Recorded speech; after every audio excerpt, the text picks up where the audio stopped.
नमस्कार, मैं हूं आपके साथ पूर्णिमा मिश्रा। हमारे खास प्रोग्राम क्या कहते हैं नरेंद्र मोदी में आज आपको सुनवाएंगे पीएम मोदी का वो ऐतिहासिक भाषण जो उन्होंने 20 दिसंबर 2013 को उत्तर प्रदेश के वाराणसी में दिया। अपने भाषण में मोदी जी ने कहा कि हम खोखले वादे करने वालों में से नहीं हैं। देश वादों से ऊब चुका है। देश ने बातें बहुत सुनी हैं, उपदेश भी बहुत सुने। इसीलिए आज मैं कहता हूं कि हम वादे नहीं इरादे लेकर आए हैं और हम इरादों को पूरा करने की क्षमता भी रखते हैं। जब जब हिंदुस्तान की चर्चा होगी, भूतकाल में जब जब हिंदुस्तान की चर्चा हुई है, गंगा मैया की चर्चा के बिना हिंदुस्तान की चर्चा अधूरी होती है। भाइयों बहनों, औरों के लिए गंगा एक नदी हो सकती है, हमारे लिए गंगा सिर्फ नदी नहीं, ये हमारी मां है, मां।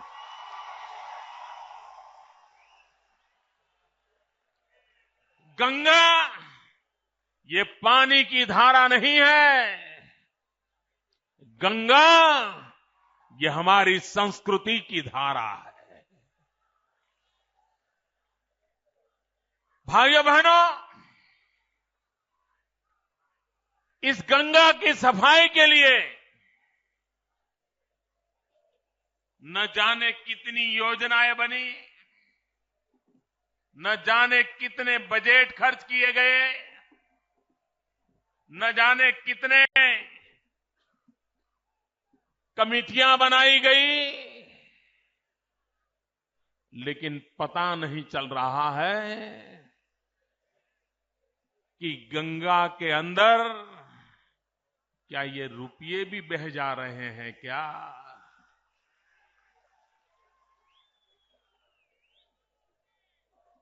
भाइयों बहनों, गंगा का शुद्धिकरण छोड़िए, कम से कम इस धन से, इन योजनाओं से उसमें जो निरंतर गिरावट आ रही है उसको तो रोक पाते। लेकिन भाइयों बहनों, ये नहीं हुआ। यूपीए सरकार ने बड़े उत्साह उमंग के साथ गंगा शुद्धिकरण के लिए एक योजना बनाई, बहुत प्रचार किया, लोगों को भी लगने लगा अब कुछ होगा, भरोसा हुआ, उनको सत्ता पर भी बिठा दिया। लेकिन मेरे उत्तर प्रदेश के भाइयों बहनों, और आज गंगा मैया की इस पवित्र धरती से मैं देशवासियों को भी कहना चाहता हूं कि 5 साल में 3 मीटिंग करने के सिवाय ये दिल्ली में बैठी हुई सरकार ने कोई काम नहीं किया है।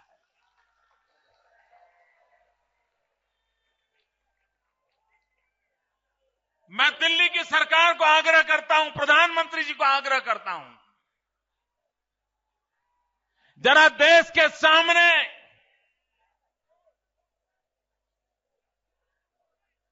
आप बारीकियों के साथ देश की जनता को हिसाब दो, देश की जनता को जवाब दो कि राजीव गांधी के जमाने से गंगा के नाम पर वोट मांगे गए हैं, गंगा शुद्धिकरण के नाम पर देश के सामने आपने अपनी एक नई पहचान बनाने का प्रयास किया है। गंगा के नाम पर हजारों करोड़ रुपए देश की तिजोरी से निकाले गए हैं। देश की जनता हिसाब मांगती है, जवाब मांगती है कि गंगा शुद्धिकरण के लिए आपने क्या क्या किया, कब किया, कैसे किया,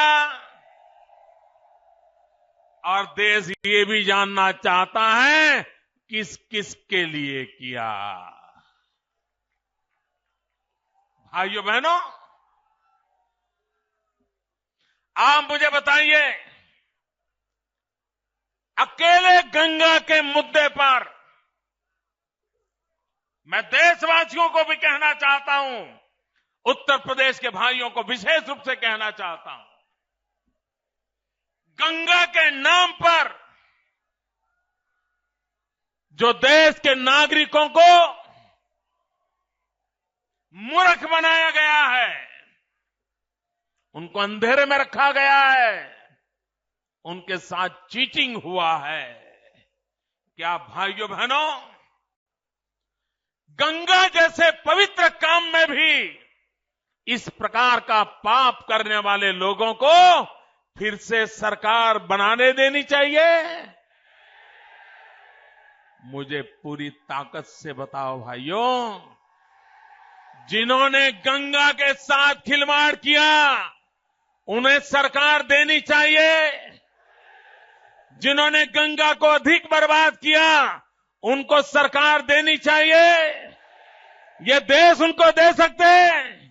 अरे जो गंगा नहीं संभाल सकते वो देश को क्या संभाल सकते हैं भाई?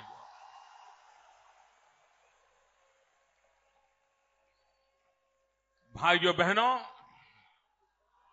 आप ये गलती मत करना कि गंगा अशुद्ध होने का कारण सिर्फ उत्तर प्रदेश में से जहां से गंगा बह रही है वो इलाका है। मित्रों, गंगा के शुद्धिकरण के लिए पहले दिल्ली को शुद्ध करना पड़ेगा, लखनऊ को शुद्ध करना पड़ेगा, तब जाकर के गंगा शुद्ध होगी। इन लोगों के रहते हुए,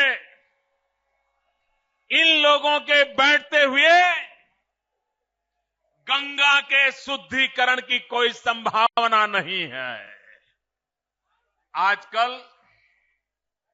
लोग मुझे सवाल पूछते हैं, विशेषकर से जो कांग्रेस को बचाने में लगे हुए हैं, किसी भी हालत में कांग्रेस बची रहे, कांग्रेस बचेगी तो उनकी दुकान चलती रहे। ये कांग्रेस के जो रक्षक है वो आजकल सवाल करते हैं कि मोदी जी ये तो बताओ आप क्या करेंगे। मुझे ऐसा पूछते हैं, कांग्रेस ने तो तबाह कर दिया, बर्बाद कर दिया, आप क्या करेंगे, ये सब पूछते हैं। मैं सिर्फ कहता नहीं हूं, करके दिखाता हूं।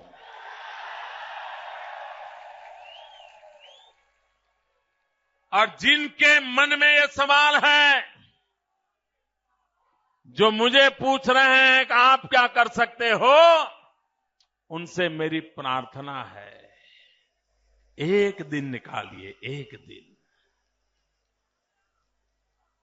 गुजरात आइए,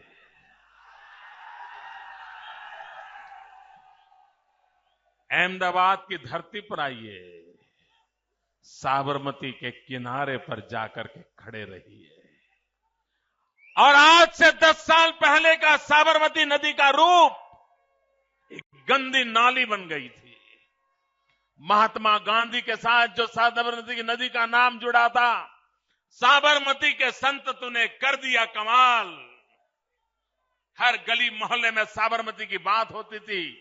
आजादी के आंदोलन के साथ साबरमती जुड़ी हुई थी, लेकिन वो साबरमती गंदी नाली के सिवा कुछ नहीं बचा था।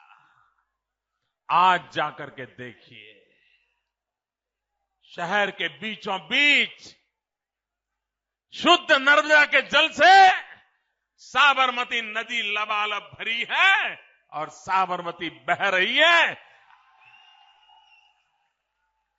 भाइयों बहनों, आपको भरोसा है जरा पूरी ताकत से बताइए, आपको भरोसा है?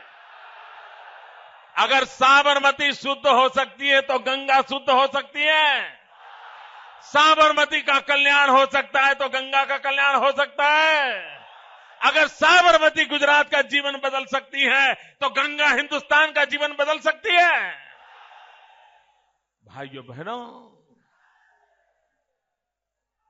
हम खोखले वादे करने वाले लोग नहीं हैं। और उत्तर प्रदेश के मेरे भाइयों बहनों, मैं आपको विश्वास दिलाने आया हूं, हम वादे नहीं, इरादे लेकर के आए हैं, इरादे लेकर के आए हैं।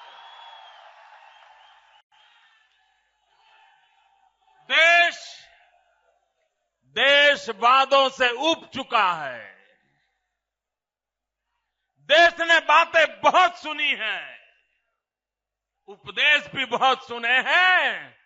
अब तो देश को धरती पर सच्चाई उतारने का इरादा है और इसलिए मैं आज कहने आया हूं, हम वादे नहीं, इरादे लेकर के आए हैं और इरादे पूरा करने की क्षमता रखते हैं। भाइयों बहनों, कुछ लोग सोचते हैं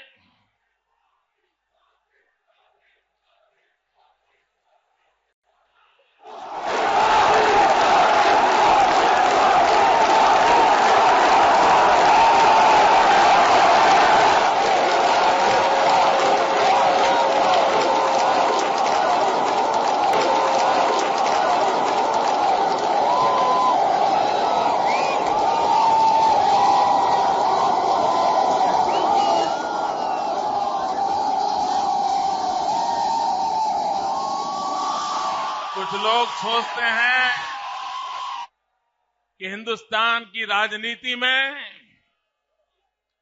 उत्तर प्रदेश का महत्व इसलिए है कि उत्तर प्रदेश के बिना किसी दल की सरकार नहीं बन सकती। भाइयों बहनों, ये सोच उत्तर प्रदेश का अपमान है। क्या उत्तर प्रदेश का उपयोग सिर्फ सांसदों का नंबर बढ़ाने के लिए है? क्या उत्तर प्रदेश का उपयोग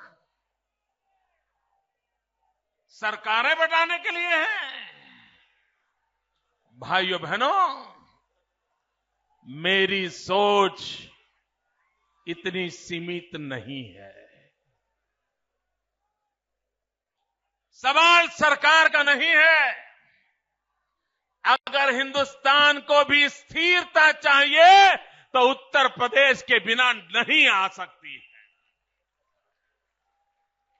अगर हिंदुस्तान को विकास करना है तो उत्तर प्रदेश का विकास हुए बिना हिंदुस्तान का विकास असंभव है।